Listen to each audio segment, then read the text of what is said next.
One afternoon, I received a call from an unexpected person. It was Nancy, my former best friend who snatched away John 10 years ago. Reluctantly, I answered the phone. Without much of a greeting, Nancy blurted out something shocking. I had twins. I need $15,000 for my baby shower gift. How dare she say such a thing after stealing happiness from me? Dark emotions began to surface, but thanks to George, who looked worried beside me, I managed to calm down. That's right. I have George next to me now. Nancy, hearing my silence, prompted me for a response. I answered her cheerfully. Sure, I'll bring it over with my husband, the bank president. What? I could hear the astonishment in Nancy's voice.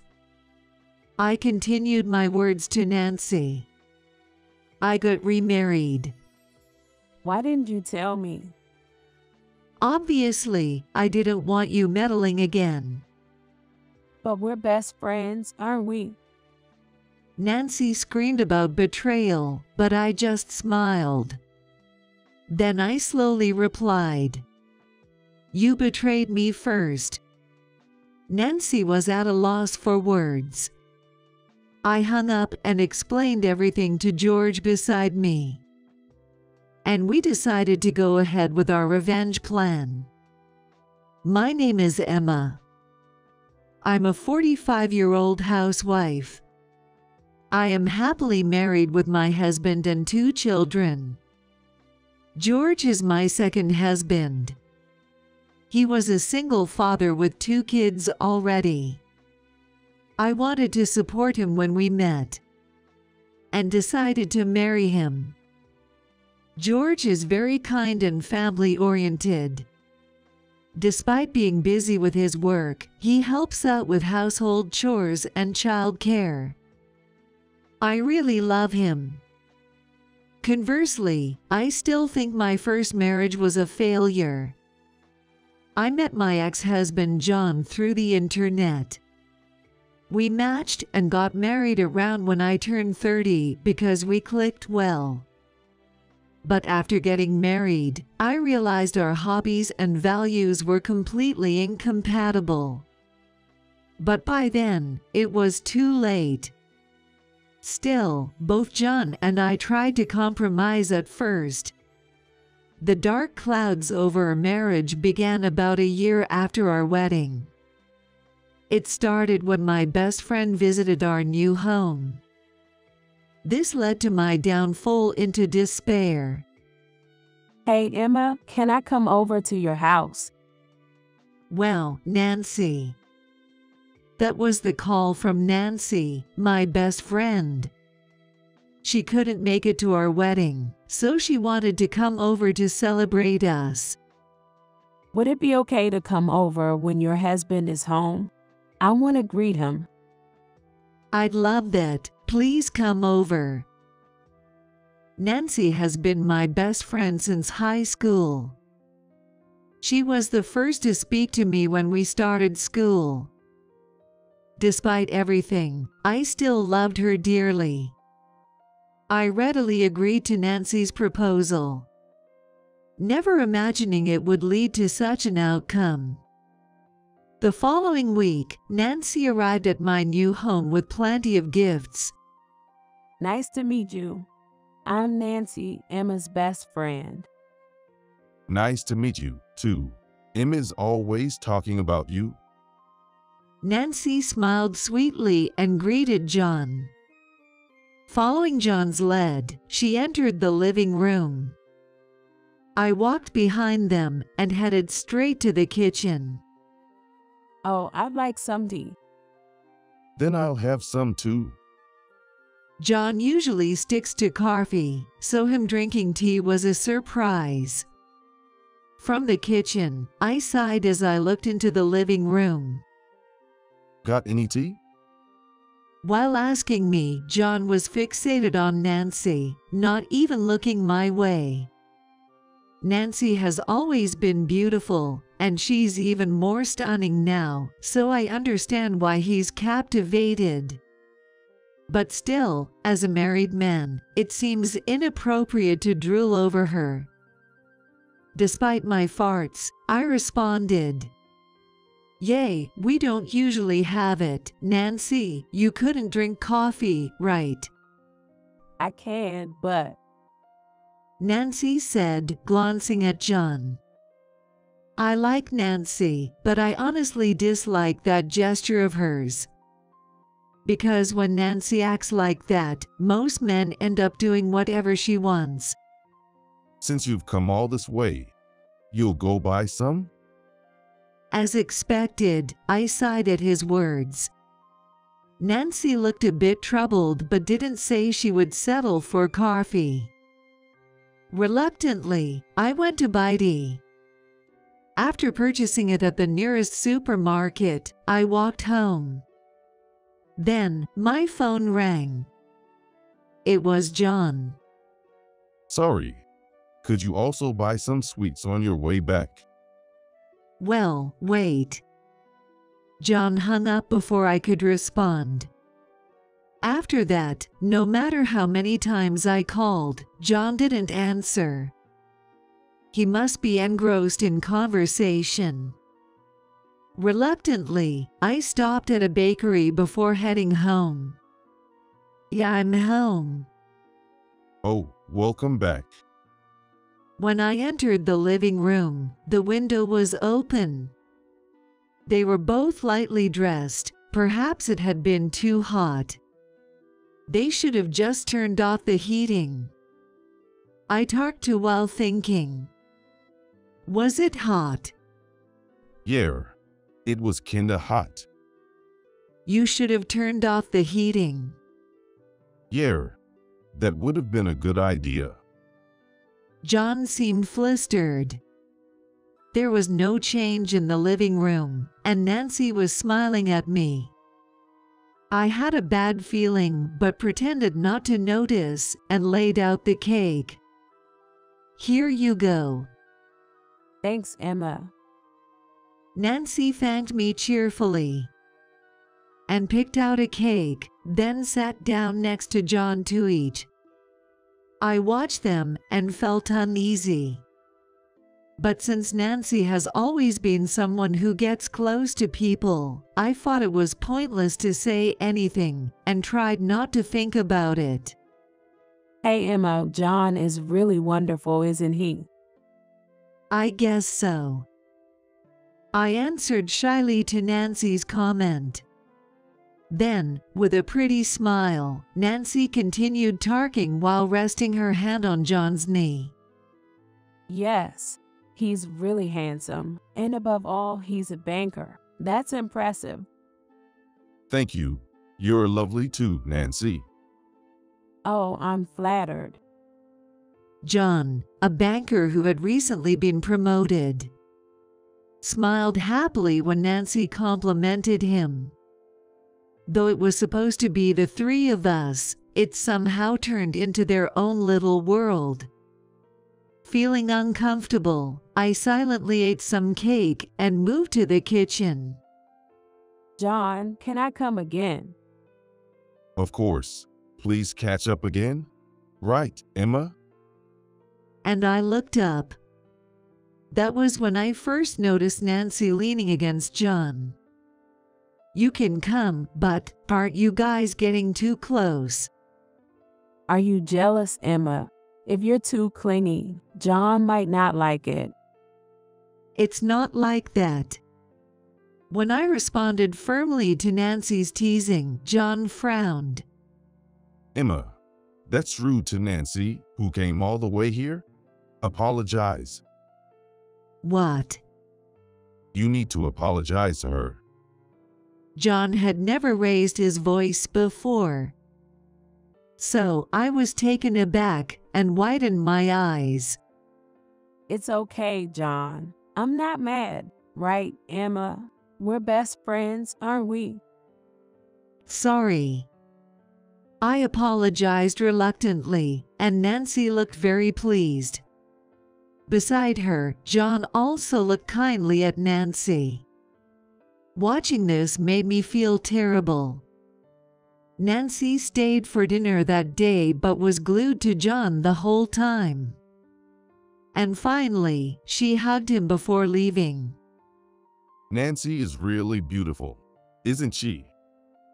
Did you enjoy flirting with my best friend? What? Are you jealous? No. After Nancy left, when I confronted John with a stern look, he immediately became sullen. It's not jealousy but envy. It's not good to be envious just because Nancy is beautiful. It's not that. Give me a break. I'm going to sleep. You take care of cleaning up. John said that and quickly went to the bedroom. Left alone, I cried while cleaning up. And from that day, John's behavior started to become clearly strange. I don't need dinner today. Again today. Got a problem with that? It's not that, but John started eating out about half a week. He said he was busy with work, but from the excited way he acted, it didn't seem like work was the reason. I had a bad feeling about it, but I tried not to think about it too much. Make sure you iron my dress shirt properly. Don't embarrass me. Sure. Since Nancy came around, John started treating me with disdain. It was very sad and very hard on me. I once asked John why he was acting that way, but he just glared at me and didn't really respond. Don't worry about that, and just get on with the housework. That's all John would say, and he stopped helping out at home. On the days he said he didn't need dinner, he would happily leave the house, and I watched him go with a heavy heart. A month of this went by. Then one holiday, Nancy suddenly showed up. Emma, hi. I need to talk to you. Nancy, I told you to wait. But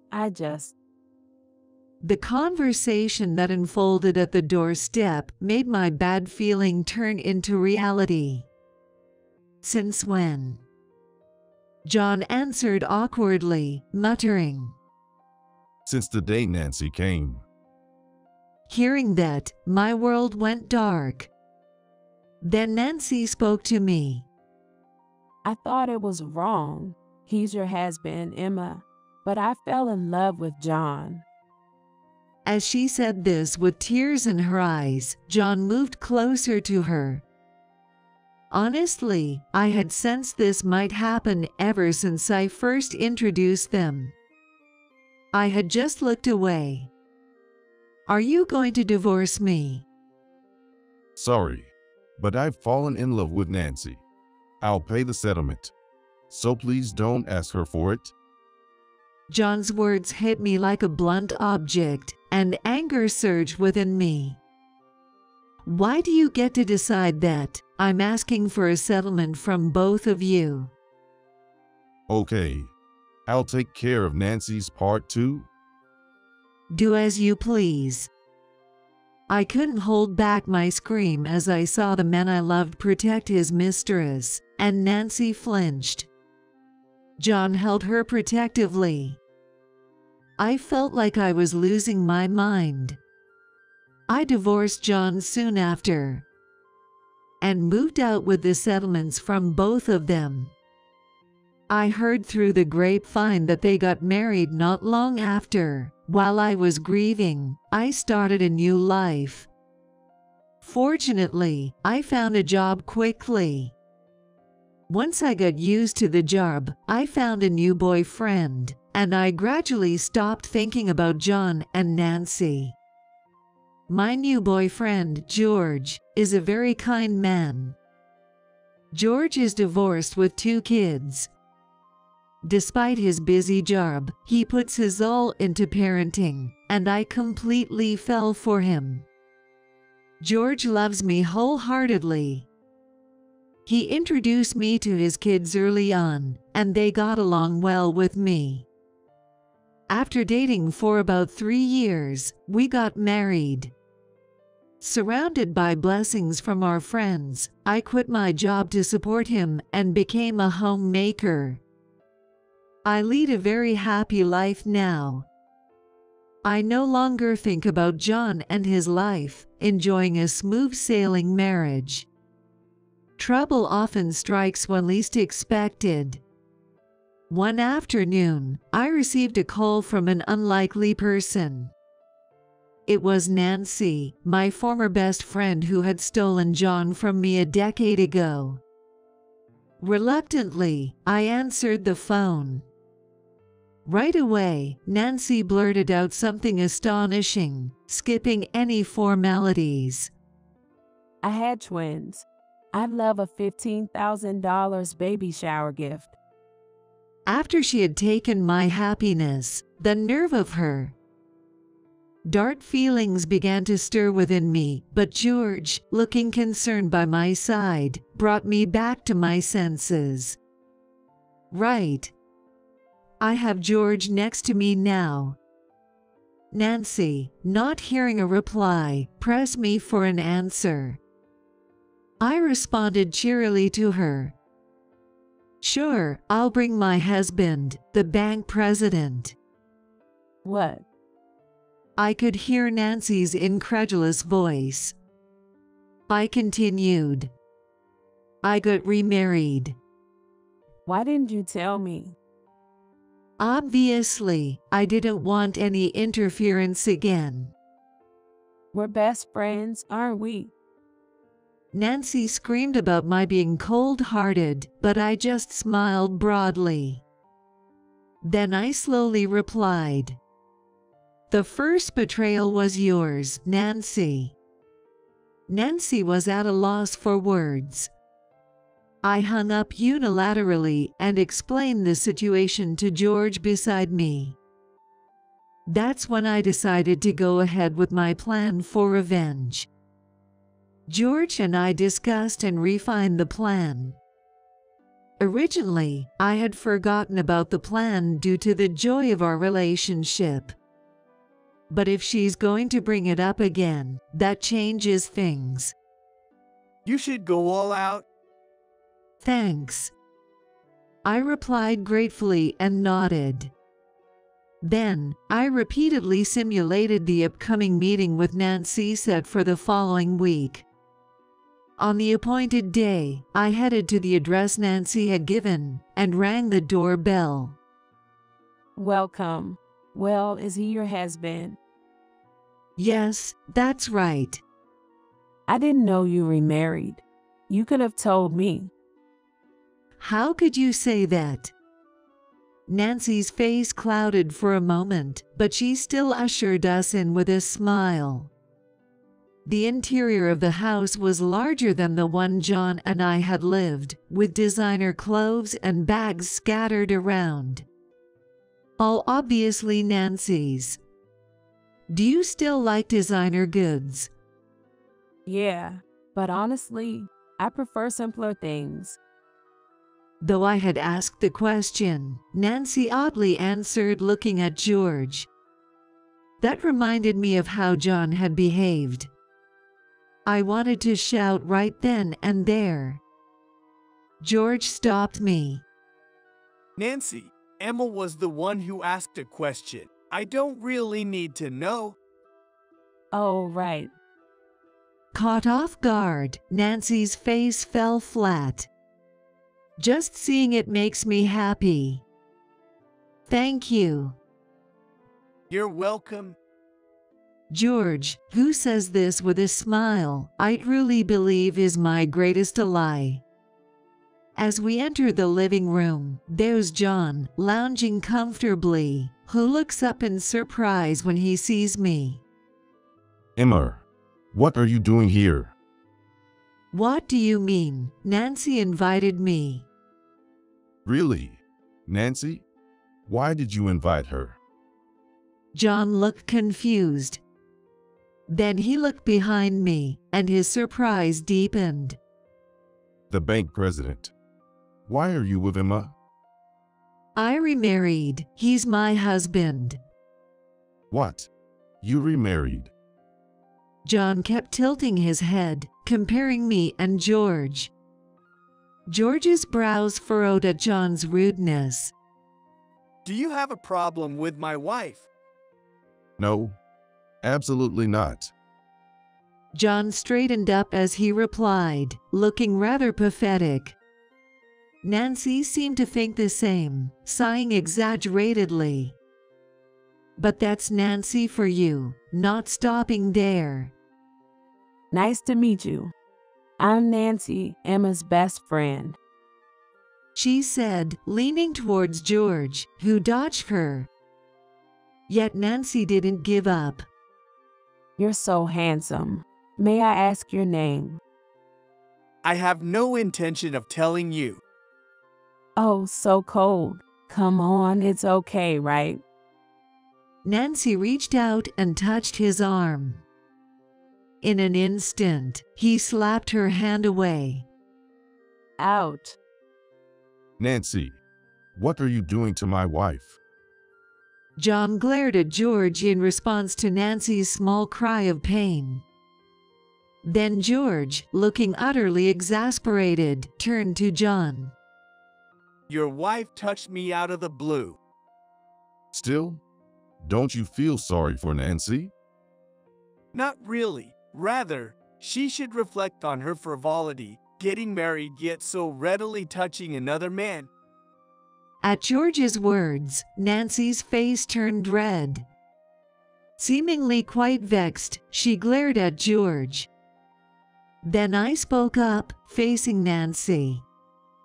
There goes Nancy, trying to steal someone else's man again. What? Did you think I hadn't noticed? I pulled out a photo from my bag and scattered them. The photos showed many men. Nancy turned pale upon seeing them. What's this? These are photos of Nancy's past boyfriends. Well, Nancy is beautiful, after all. Sure, but that doesn't justify stealing other people's partners repeatedly. John also turned pale, recognizing the situation, but quickly picked up one of the photos. Hey, is this a recent photo? Oh, that was just taken the day before yesterday. Upon hearing this, John glared at Nancy. Then he thrust the photo at her. It showed Nancy walking arm in arm with a young man. What? Why is there such a thing? Hey, weren't you supposed to be at your mom's house because she was sick the day before yesterday? John raised his voice. Nancy tried to make excuses while avoiding eye contact, but it wasn't working on John. That's it. I'm divorcing you. Why would you say that? As they started arguing, I intervened. The conversation wasn't over yet. I showed them another photo. This time, John turned pale. What is this? This is you in the picture, isn't it? John frantically shook his head, but there he was clearly in the photo. Faced with undeniable evidence, John slumped down. Please, please don't fire me. I can't just let someone who embezzled stay on. But how could this?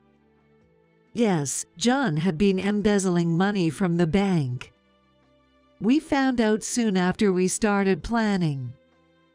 When George hired a detective, there had been frequent discrepancies in the amounts in John's department recently, and George had been suspicious of John, who was rumored to be living lavishly.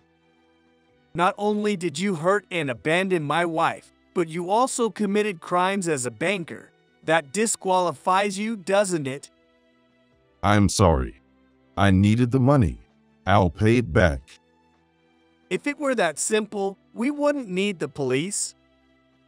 At George's words, John collapsed to his knees, bowing deeply. Nancy, looking down on him as if he were trash, said, And you said you got a raise recently. That was a lie. It's because you keep splurging on designer stuff? It's your fault for not bringing home a proper paycheck as a banker. You're the worst. What did you say, you bastard? John glared at Nancy. But Nancy, thinking she had the upper hand, wasn't fazed at all. I handed her a document. Someone in debt shouldn't be talking. What? Why do you have that? Because you didn't borrow from a reputable source, the interest has ballooned. Look stuff for you ahead. After saying this to Nancy, I made a phone call. After finishing the call, I addressed Nancy again. Nancy, you've always been popular, haven't you? So what? But did you know you were actually disliked behind your back? What? Nancy looked at me with a puzzled expression. Indeed, during her school days, Nancy was truly disliked behind her back. Though she was popular with the boys because of her cute looks, her bad attitude and habit of stealing other people's boyfriends had made her resented by the other girls. When I mentioned this, Nancy's mouth twitched as if she was really unaware of it. You might think you were popular, but people just hated you and looked at you from a distance. No, that's not true. To prove it, no one invited you to their weddings. Nancy looked startled by my words. I thought we were best friends, and I didn't think she would make a move on my partner, so I had invited her to my wedding. She didn't attend due to a scheduling conflict, but had she been there, I might have been criticized by my other friends. I shuddered now, thinking about it. However, Nancy didn't seem to have the luxury to care about how I felt. It's not true. I was popular because I'm beautiful and inapproachable. Nancy muttered to herself, which was honestly creepy. After a bit, she suddenly looked at George and tried to lean on him. George, you think I'm beautiful, right? George silently avoided her. Angered by his reaction, Nancy reached out and grabbed him. Why are you avoiding me? Because it was creepy. Creepy. Yes, you seemed like a witch. Completely losing her composure, Nancy started to act wildly, her hair disheveled. Seeing this, I thought to myself how apt George's words were. George continued to speak clearly. My wife is more beautiful than you, so I have no reason to be swayed by you. More beautiful than me. Impossible. Yes, it's true. My wife is the most beautiful inside and out. George's words brought tears to my eyes. However, Nancy was outraged at being told I was more beautiful. Emma's more beautiful than me. Are you blind? If you're implying there's something wrong, then it's with your brain. What? George kept provoking her, and Nancy lost her temper. As this was going on, the doorbell rang. Seeing the visitor, Nancy turned pale. No, I don't want this. Well, good luck paying back your debts. No. With Nancy's scream, the door opened and some intimidating people entered. They stood by Nancy's sides and took her away somewhat forcefully. John watched this, trembling. Seeing that John didn't try to help his wife, I thought to myself that I really did the right thing by divorcing him. It was painful and hurtful, but thank you, Nancy, for taking him off my hands. Apparently, my farts showed on my face. John glared at me. What's so funny? Nothing, just thinking this is what you reap what you sow. If you weren't here, I could have been happy. No, that's impossible. You both are in debt hell. Unable to argue with my words, John was grinding his teeth in frustration. To him, I just smiled and handed over a thick envelope. What is this? It's a baby shower gift. Nancy asked for $15,000. Aren't you going to show me the kids? The kids are at their grandparents' today. Wait, $15,000? Right, like a payback for the alimony, right? Yes, the amount of $15,000 was actually what John and Nancy had paid me as alimony back then. Nancy, overwhelmed by debts, probably tried to use it to pay off her debts. She had left the kids at John's parents' house because she never intended to show us the kids in the first place. I then dropped another bombshell. Well, I hope those kids really are yours. What do you mean? John's face turned pale as he grasped the meaning of my words. If her recent affair had started before the pregnancy, there was a high chance he wasn't the father. It seemed John also realized that. But Nancy said they look like me. Well, she would say that, wouldn't she? She wouldn't want it to come out. Everything you say could be a lie too? What? I wouldn't waste my time lying, and if Nancy hadn't called me, I would have never wanted to deal with you again. As I kept cutting off John's arguments, his momentum faded. I confronted him further. This, an old medical test result. Test result? Yes, I asked the hospital and got the results again. The document I presented was a gynecological test result from when John and I were still married. It contained certain words. Natural pregnancy is unlikely. Yes, so when I heard about the twins, I remembered this. John was shocked as he looked at the test results. I had meant to tell him the results after his test, but Nancy had come to our house the day before I could tell him, and I missed the chance. Those kids aren't mine. It's highly likely. Why bring this up now? Revenge? As John came up with such an obvious question, I just smiled back at him. Then George spoke up. You're on house arrest from tomorrow. Expect further notice. Assume that dismissal is unavoidable. Wait, please. Anything but dismissal. Even now, John was still begging. George returned his plea with a cold look. Then made a phone call. When John heard the name on the other end of the call, he went pale. Calling the manager. I've instructed them to properly investigate your case. John collapsed to his knees, his face ashen. It's all over. Yes, your career as a banker is over. Not just as a banker, with all the debt, his life might be over too. I fought this, but John probably knew it best. Seemingly out of energy to glare at me, John knelt on the ground, beginning to apologize to George. I am truly sorry. Please. Anything but dismissal? As I said, that's not possible.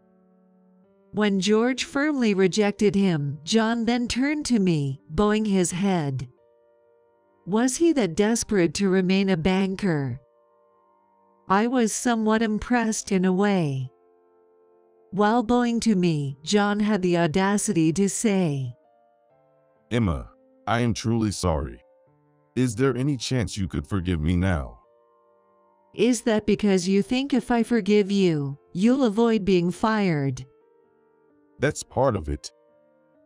How stupid are you? Affirming this, I sighed deeply. And I stated clearly, "Even if I forgive you, it doesn't erase the fact of your embezzlement, and after all, my husband does not mix personal issues with professional ones." Don't say that. Hoping for a lifeline, John looked utterly despondent. Leaving a silent John behind, George and I left the scene. Later, I heard that Nancy sent divorce papers. John signed them and apparently gave up custody.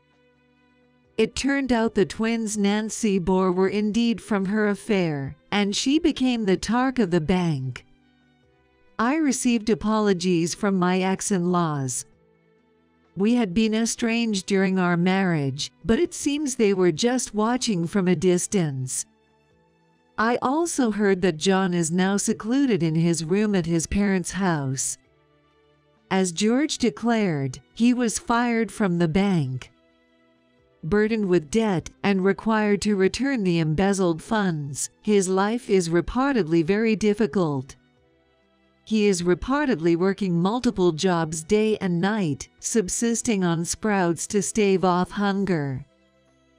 Once he came to our house in shabby clothes, but security prevented him from even reaching the entrance.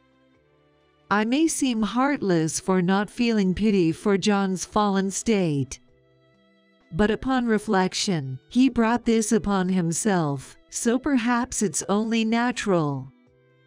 I had known Nancy's parents as acquaintances, so when I told them the truth, they were shocked. Apparently, their meeting with John was full of lies, and they hadn't known he was my ex-husband. After many apologies from them, I felt sorry myself. They offered to pay some money for the trouble, but I declined since it wasn't their fault. Nancy was taken away by debt collectors, and her whereabouts are unknown. Although a letter once arrived with a postmark from near the Bay Area, so she might still be alive somewhere. The twins were being raised by Nancy's parents, but being elderly, they couldn't manage and recently placed them in an orphanage. It might seem sad, but it's probably better than growing up around Nancy. Realizing how much I disliked Nancy made me understand my own feelings better. George is working hard as a bank manager, and though he often comes home late, he keeps in touch, so I'm not worried about infidelity. Meeting such a sincere person makes me feel fortunate, and the hardships of my divorce seem worthwhile if it meant getting to marry him. George recently hired a new secretary and wants to host a home party, excitedly maintaining the barbecue equipment, which makes me feel very happy. As for me, I've recently been enjoying day trips with the kids. We mostly do day trips close to home, but they are really refreshing and fun. George wants to join us, but he's too busy right now, so I'm enjoying the time with just the three of us. The older child, already a middle schooler, still affectionately calls me Mom. And the younger one hugs me and says I love you, making every day feel blissful.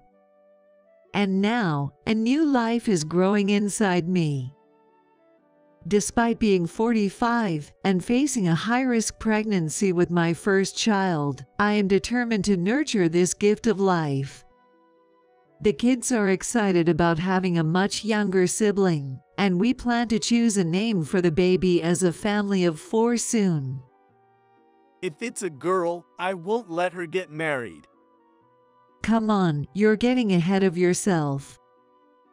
George suggested we wait to find out the gender, so we don't yet know if it will be a boy or a girl. Thanks to this, we spend our days happily imagining the future. Despite some tough days, my current happiness seems to override the past, and I feel very fortunate now. I have a feeling that the future will be bright. These farts crossed my mind as I gently touched my belly.